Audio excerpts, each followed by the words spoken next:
통일 이스라엘의 왕으로 즉위한 다윗이 이 두 번에 걸친 블레셋과의 전쟁을 승리로 거두고 또 완전한 독립과 통일 왕국을 이루었습니다. 그래서 예루살렘을 통일 이스라엘의 새로운 수도로 삼고 정치 군사적으로 안정을 비로소 찾게 됐습니다.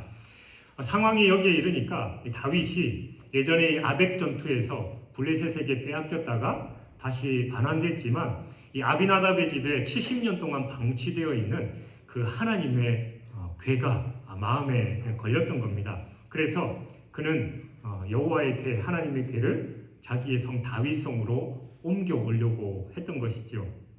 그 이유는 통일 이스라엘을 이루기는 했지만 외형적으로는 하나가 됐음에도 불구하고 여전히 내부적으로는 여러 가지 상황들과 또 분열이 있었고, 무엇보다도 하나님 여호와 신앙으로 이스라엘이 신정 정치를 한다라는 걸 만천하에 보여주기 위해서 다윗이 바로 하나님의 임재의 상징인 여호와의 궤를 예루살렘으로 모셔오려고 했던 겁니다. 그러나 안타깝게도 여호와의 궤를 모셔오는 과정에서 불미스러운 일이 있었고, 다윗은 이런 하나님의 궤에 대한 두려움으로 인해서 다시금 석 달 동안이나 궤를 옮겨오지 못하고 그냥 그런 상황이 되어버리고 말았습니다.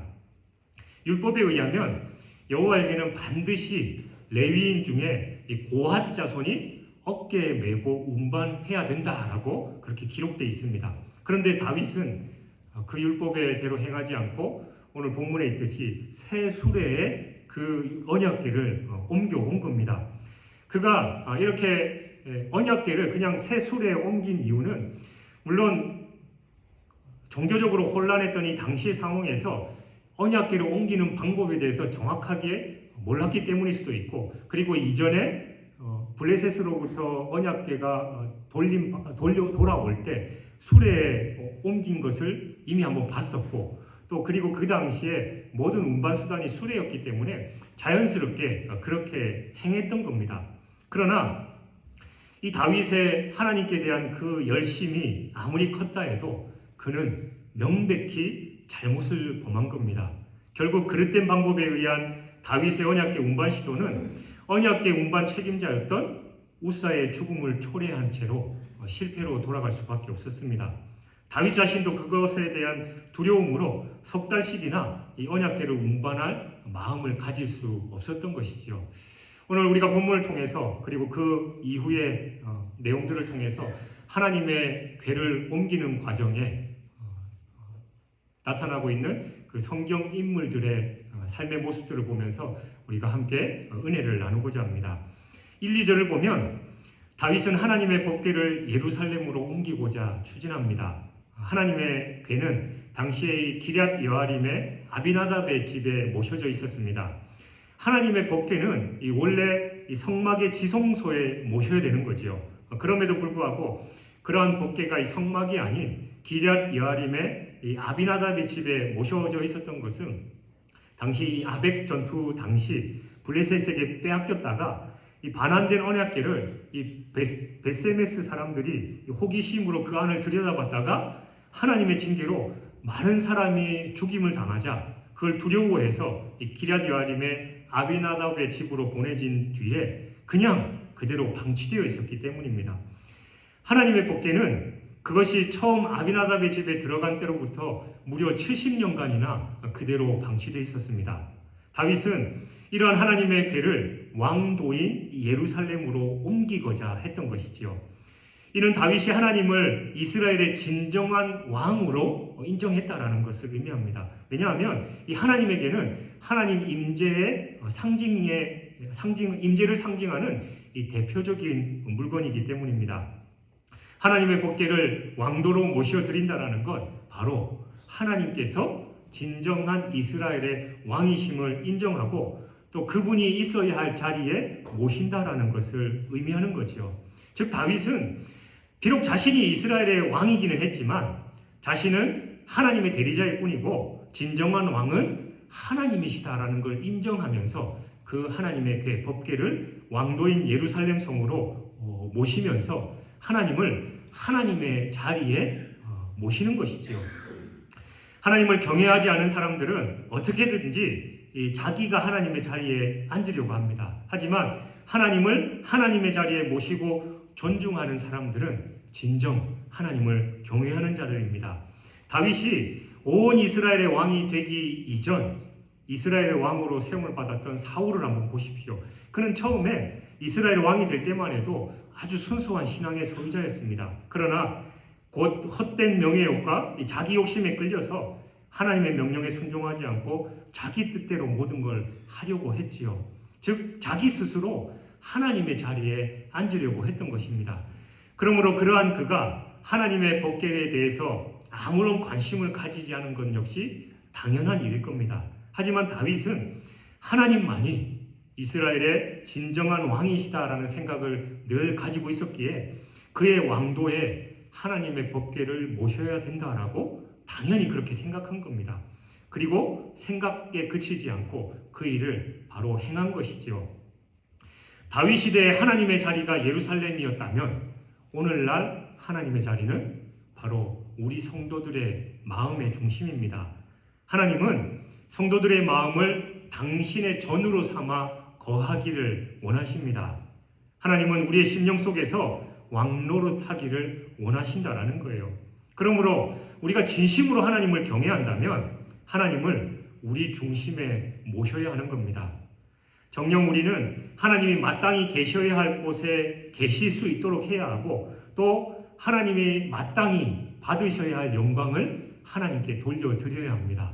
그러나 우리는 내가 내 삶의 주인이 되고자 하고 하나님께 영광 돌리는 삶보다는 내게 유익이 되고 내가 원하는 대로 가고 있으니 잘못돼도 한참 잘못된 곳으로 가고 있는 것이죠. 1절에서 5절을 보면 다윗이 하나님의 언약궤를 바알레 유다로부터 예루살렘으로 운반해 오기 위해서 이 만반의 준비를 갖추고 거국적이고 매우 성대한 축제 분위기를 조성했다라는 걸 알 수 있습니다. 이때 다윗이 공식적으로 동원한 인원만 해도 3만 명이었습니다. 그리고 새수레를 잘 마련해서 언약궤를 실어 나르도록 하되 다윗은 친히 그 온 백성과 더불어서 온갖 악기를 가지고 찬양하면서 그 뒤를 따랐습니다. 여러분 한번 생각해 보십시오. 3만 명이나 되는 인원이 동원됐고 갖은 악기가 동원됐으며 어마어마하게 웅장한 그런 행사가 진행되어 있다라는 거예요. 그런데 이 다윗의 이러한 열심에도 불구하고 결과는 좋지 못했습니다. 즉 다윗의 이 언약궤 운반은 우사의 죽음이라는 이 비극적인 결과만을 낳은 채 실패로 돌아가고 말았다라는 거예요. 여러분 왜 이런 결과가 발생했을까요? 언약궤를 예루살렘으로 옮기려는 그 다윗의 계획이 하나님의 뜻에 맞지 않아서입니까? 하나님께 대한 이 다윗의 열심이 부족했기 때문입니까? 그것도 아니면 다윗이 저 옛날 베세메스 사람들처럼 언약궤가 궁금해서 그 안을 들여다봤습니까? 그 어느 것도 아니지요. 다윗의 언약궤 운반이 실패로 돌아간 것은 오로지 그것이 하나님의 말씀에 따라 행해지지 않았기 때문입니다. 그러니까 방법의 문제였던 겁니다. 율법은 언약궤를 운반할 때 반드시 레위 자손 중에 고핫 자손이 어깨에 메고 운반해야 했습니다. 그런데도 다윗은 언약궤를 수레에 실어서 옮겼던 것이지요. 물론 다윗은 하나님을 경외하는 자로서 하나님의 언약궤를 이 새 수레에 신기로 옮기는 그런 정성을 보였습니다. 그러나 그것은 명백하게 하나님의 말씀에 위배되는 행위였습니다.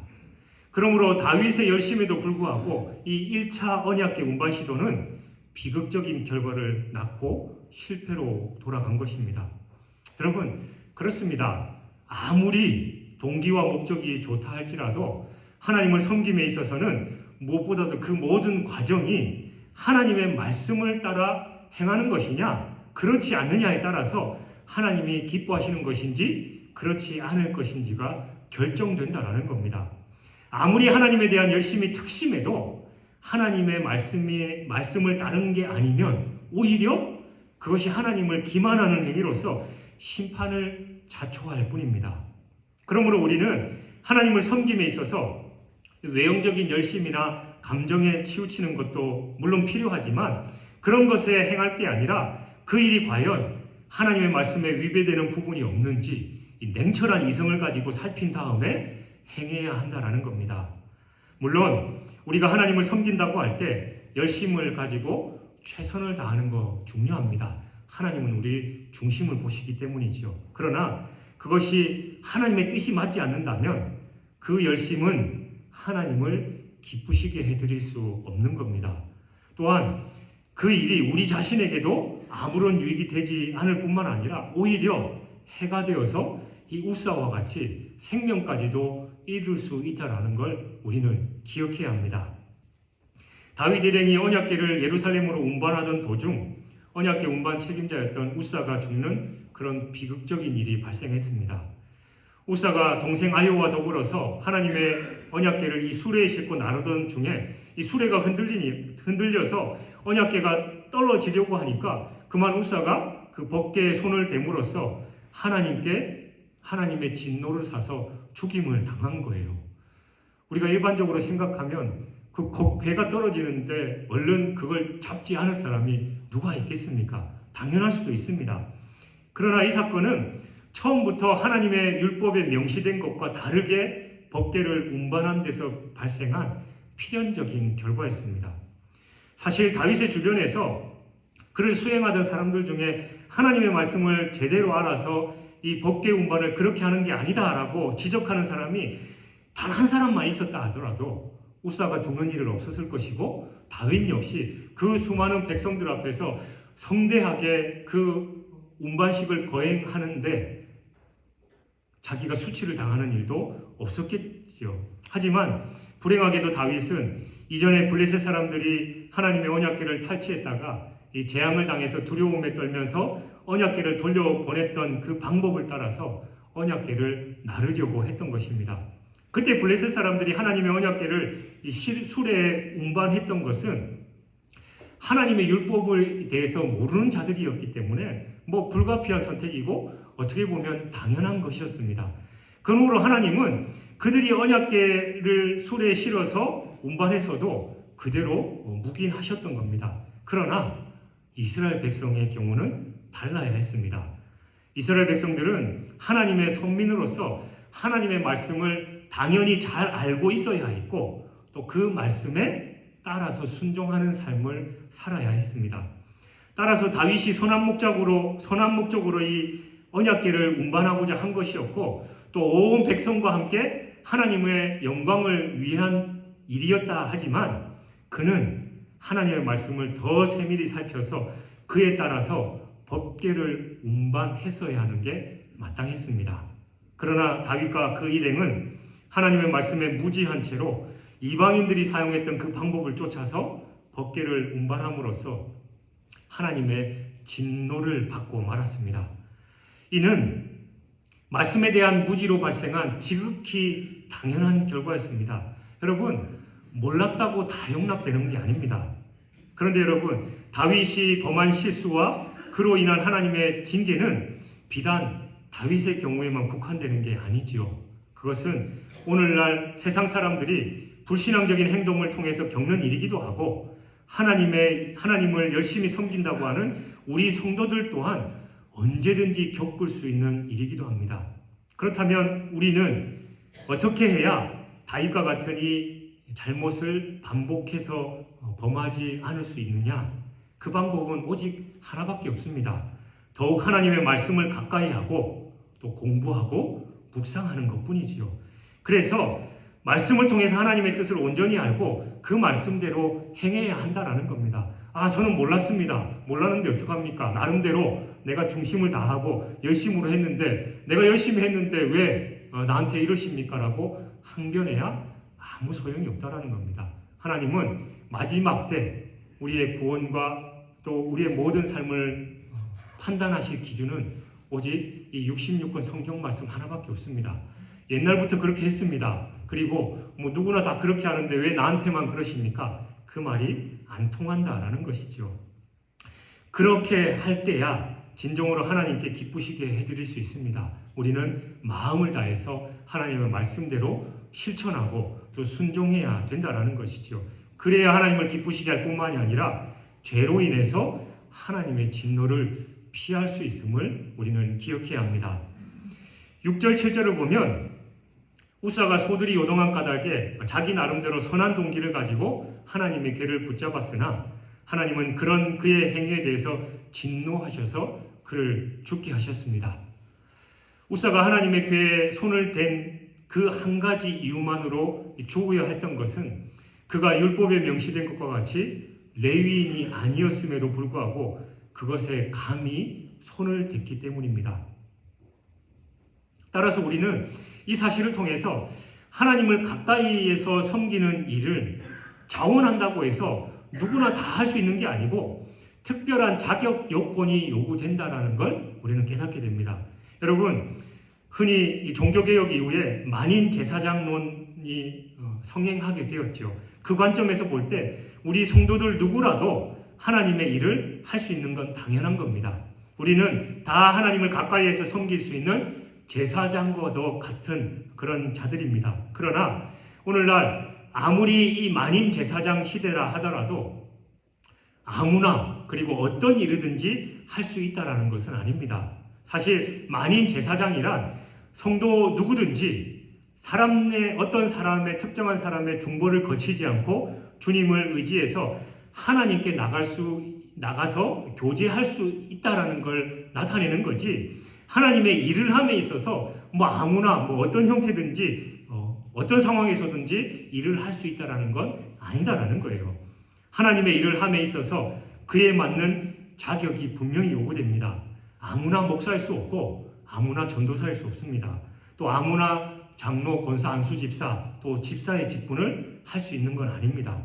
교회를 이끌어가는 위치에 서기 위해서는 무엇보다도 신실한 믿음을 갖추어야 하고 또 이 말씀에 대해서 잘 알아야 됩니다.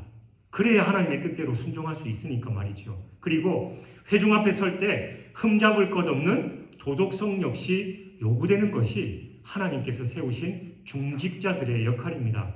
그래서 바울 사도는 디모데전서 3장 6절에서 교회의 일꾼을 세움에 있어서 새로 입교한 사람은 세우지 말라라고 말하고 있고, 여러 가지 신앙적이고 윤리적인 자격 요건을 제시하면서 그 조건에 합당한 자가 교회 일꾼으로 세워져야 된다라고 그렇게 권면하고 있습니다.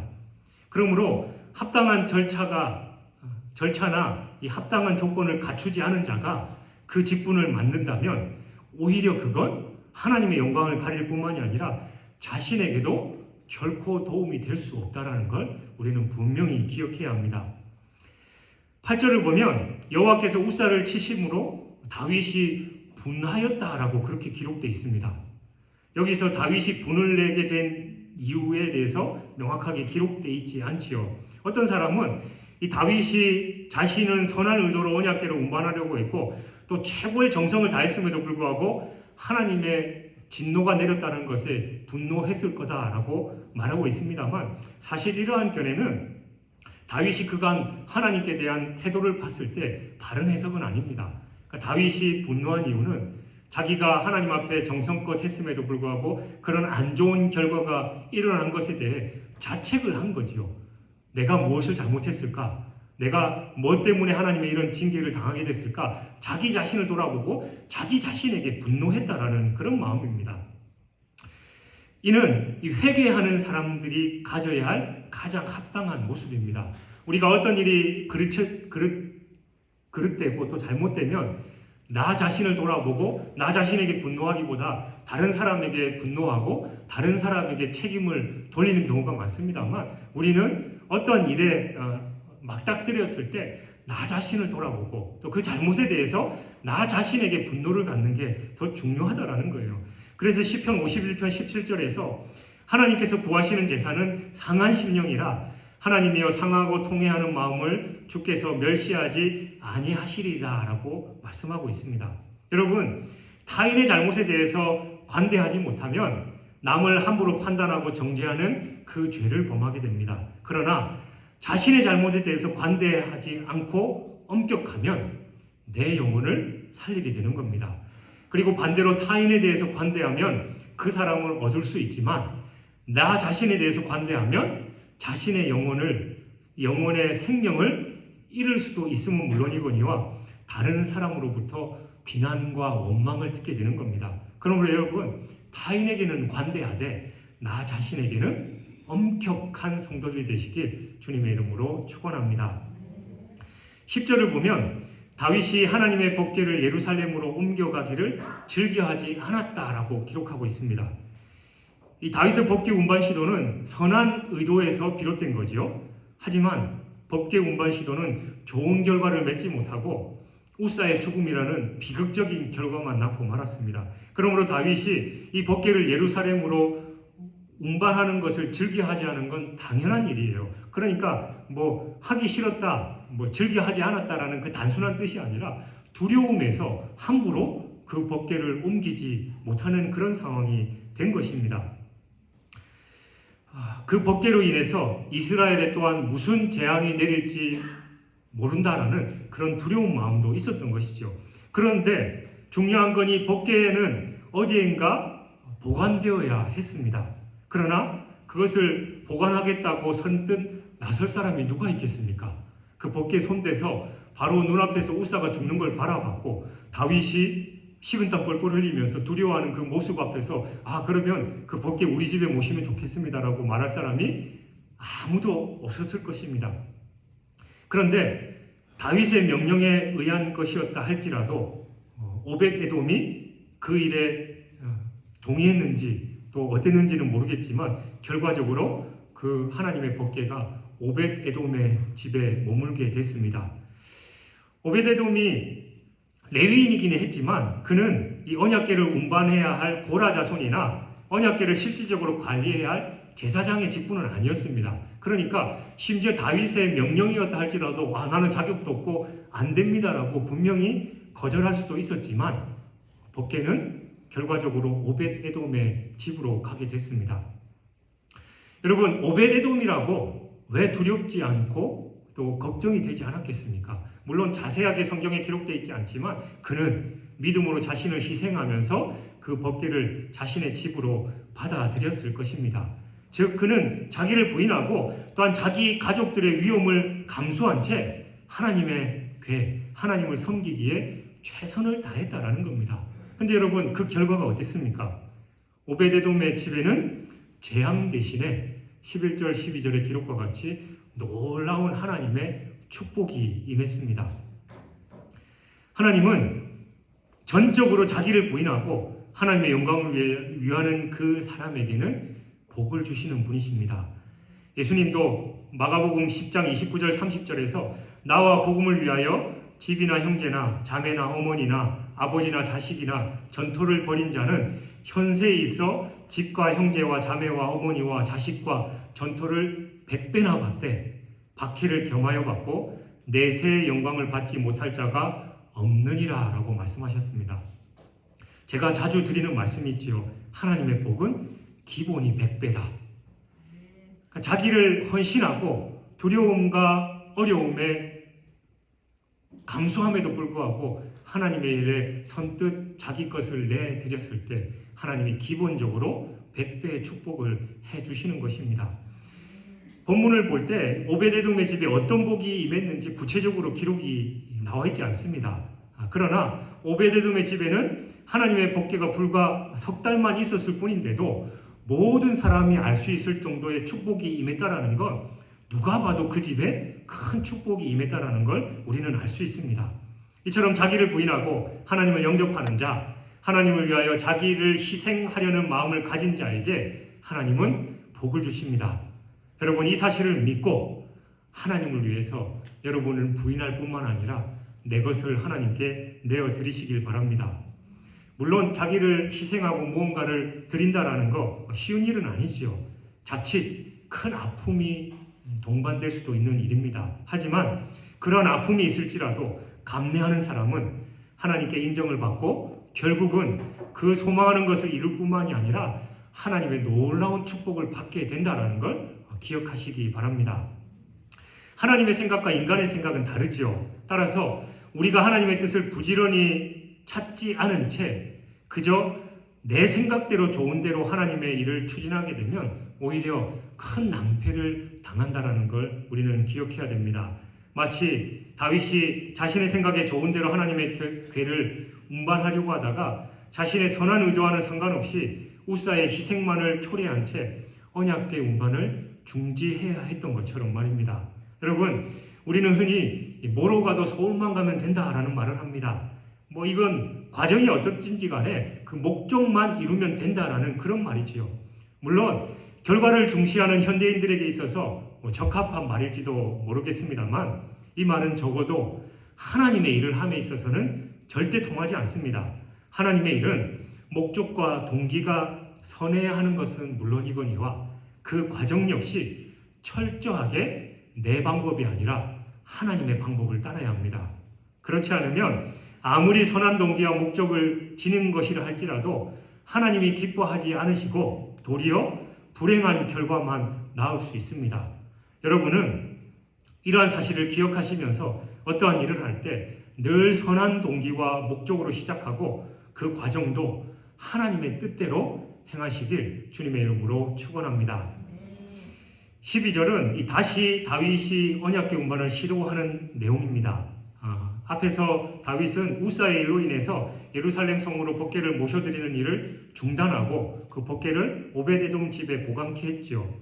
그런데 다윗은 그 한 번의 일로 실망해서 이 법궤를 다윗성에 안치하는 일을 포기한 것은 아니었습니다. 그는 여전히 다윗성으로 그 법궤를 모셔오기를 사모했고 오벳에돔의 집에 보관된 법궤에 계속해서 관심을 쏟고 있었습니다. 그러던 중에 오벳에돔의 집에 법궤가 보관된 동안 그 집에 엄청난 축복이 임했다라는 그 소식을 확인하고는 용기를 내서 다시 그 법궤를 예루살렘으로 모셔오려고 한 것이에요. 근데 오늘 본문의 내용과 같은 내용을 기록하고 있는 병행구절인 역대상 15장 11절 이하를 보면 다윗은 이번에는 율법에 명하신 규례를 따라서 레위인들로 하여금 법궤를 운반하게 했고 또 그들로 하여금 시험적으로 몇 발을 걸어보게 하고 이상이 없게 되자 제사를 드려서 하나님께 감사를 표시한 뒤에 다시 법궤를 운반하게 했던 겁니다. 다윗은 같은 실수를 반복하지 않기 위해서 그 3개월의 기간 동안 그 원인을 파악했을 거고 하나님께 기도하면서 또 율법들을 돌아보고 또 여러 가지 일을 했겠지요. 그래서 결국은 정확한 방법을 알아냈고 혹여나 자기가 잘못했을까봐 근심이 돼서 레위인들로 하여금 시범적으로 한번 해보게 한 다음에 아무 문제가 없자 하나님께 제사한 후에 다시금 그 법궤를 운반하는 일을 했다라는 거예요. 여러분, 사실 보통 사람들은 어떤 선한 일을 행하다가 그 일이 그르치면 하나님의 뜻이 아닌가 보다. 나는 이렇게 잘하려고 했는데 하나님 막으셨으니까 어쩔 수 없지 하고 그 일을 안 할 때가 많죠. 물론 그런 이유도 있지만 내 마음이 상해서 나는 이렇게 했는데 그러면 말지 내가 나조차고 하는 일인가 하고 금방 포기할 때가 많이 있습니다만 다윗은 그러지 않고 철저하게 계속해서 실패했지만 하나님의 뜻이기에 또 그 법궤가 다윗성에 모셔야만 하나님께서 이스라엘을 다스린다라는 그런 믿음이 있었기에 끈질기도록 그 일을 추구했던 것입니다. 하나님은 여러분이 무언가 선한 뜻을 품고 일하고자 하며 또한 그 일에 대해서 당신의 뜻을 물어볼 때 당연히 기쁘게 응답하실 뿐만이 아니라 다시금 실패하지 않도록 깨달음을 주시고 또 그 일을 행하시도록 인도하시는 분이십니다. 드디어 블레셋 사람들에게 빼앗겼던 그 하나님의 궤가 70년 만에 예루살렘으로 들어오게 됐습니다. 다윗은 하나님의 궤가 다시 예루살렘으로 모시는 일에 천부장과 백부장 그리고 모든 장수와 더불어서 이 일을 의논했고 온 회중과도 합의했습니다. 그리고 다윗은 이스라엘 중에서 3만 명의 무리를 모았습니다. 또 전국의 유명한 악사들을 초청했습니다. 그야말로 거국적인 행사였습니다. 새 왕의 등극과 함께 전 이스라엘의 마음이 하나님의 궤를 중심으로 뭉쳐지는 대동단결의 어마어마한 장면이 연출됐습니다. 전 이스라엘의 중심이 하나님의 궤 앞에 집결된 것이지요. 다윗은 하나님의 궤가 예루살렘에 들어올 때 덩실덩실 춤을 췄습니다. 70년 만에 돌아온 하나님의 궤이니까 그 기쁨이 얼마나 컸겠습니까? 요단강을 가를 때도 여리고 성을 무너뜨릴 때도 맨 앞에 나아갔던 능력의 하나님의 궤입니다. 그러니 다윗이 기뻐할 만도 하지요. 그런데 이때 찬물을 끼얹는 일이 벌어졌습니다. 다윗이 너무 좋아서 이 춤을 추면서 기뻐했는데 그 아내 미갈이 저 집 창문에서 그 장면을 바라본 거죠. 다윗뿐만 아니라 모든 백성들이 나와서 함께 찬양하고 있는데 미갈은 왜 집에 있었을까요? 그리고 창문으로 보면서 다윗을 속으로 비웃습니다. 업신여깁니다. 마음으로 비웃기만 한 게 아니에요. 20절을 보면 다윗이 자기 가족에게 축복하러 돌아오매 사울의 딸 미갈이 나와서 다윗을 맞으며 이르되 이스라엘 왕이 오늘 어떻게 영화로우신지 방탕한 자가 염치 없이 자기 몸을 드러내는 것처럼 오늘 그의 신복의 계집종의 눈앞에서 몸을 드러내셨도다. 다윗은 제사장들이 하나님의 궤를 메고 들어오는 것을 보고 너무 좋아서 기뻐 춤을 춥니다. 그리고 하나님께 예배드리고 감사를 올렸지요. 하나님의 궤를 메고 온 사람들뿐만이 아니라 모든 이스라엘 백성들을 축복했습니다. 모든 백성에게 음식을 나눠주고 또 너무 기뻐서 이제 집으로 돌아와서 자기 가족들을 축복하려고 했습니다. 근데 그 기쁜 마음에 미갈이 촌을 치는 거예요. 그 모습을 보면서 다윗을 비난합니다. 다른 사람이 하는 걸 보고도 격려하고 해야 할 텐데 자기 남편이 하나님의 영광을 위해서 그렇게 기뻐 춤을 추는 걸 비난한 그 미갈의 말을 듣고 다윗의 심정이 어땠을까요? 다윗을 비난하는 미갈에게 다윗이 말하지요. 21절 23절입니다. 다윗이 미갈에게 이르되 이는 여호와 앞에서 한 것이니라. 그가 내 아버지와 그의 온 집을 버리시고 나를 택하사 나를 여호와의 백성 이스라엘의 주권자로 삼으셨으니 내가 여호와 앞에서 뛰놀리라. 내가 이보다 더 낮아져서 스스로 천하게 보일지라도 내가 말한 바 계집종에는 내가 높임을 받으리라 한지라. 그러므로 사울의 딸 미갈이 죽는 날까지 그에게 자식이 없으니라. 미갈은 남편의 사랑을 더 이상 받을 수 없는 여인, 그리고 하나님께로부터도 버림받아야 하는 여인으로 기록되고 말았습니다. 하나님을 기쁘시게 하는 남편을 칭찬하거나 축복하지는 못할지언정 오히려 조롱하고 비웃은 그 결과입니다. 사실 이러한 징계가 너무 가혹한 거 아니냐라고 따져 물을 수도 있습니다. 그러나 아닙니다. 미갈의 비난은 남편 다윗에게 도전하는 게 아니라 바로 하나님께 정면 도전하는 것이었기 때문입니다. 사실 미갈이 얼마나 은혜를 받은 사람입니까? 사울의 온 집안이 다 망했지요. 그럼에도 불구하고 다윗은 미갈을 자기 아내로 삼았습니다. 그런데 미갈은 그 은혜를 잊어버리고 다윗을 비난한 겁니다. 우리도 그렇게 다른 사람을 비난할 수 있습니다. 하나님의 크신 은혜를 모르고 자기 자존심 때문에 혹은 자신이 조금 더 손해볼 것 때문에 다른 사람을 비난하기 일쑤입니다. 10가지 은혜를 받았어도 한 가지 서운한 것이나 생각이 다른 게 보이면 비난하는 것이 사람들의 일반적인 모습입니다. 은혜를 망각해서는 안 됩니다.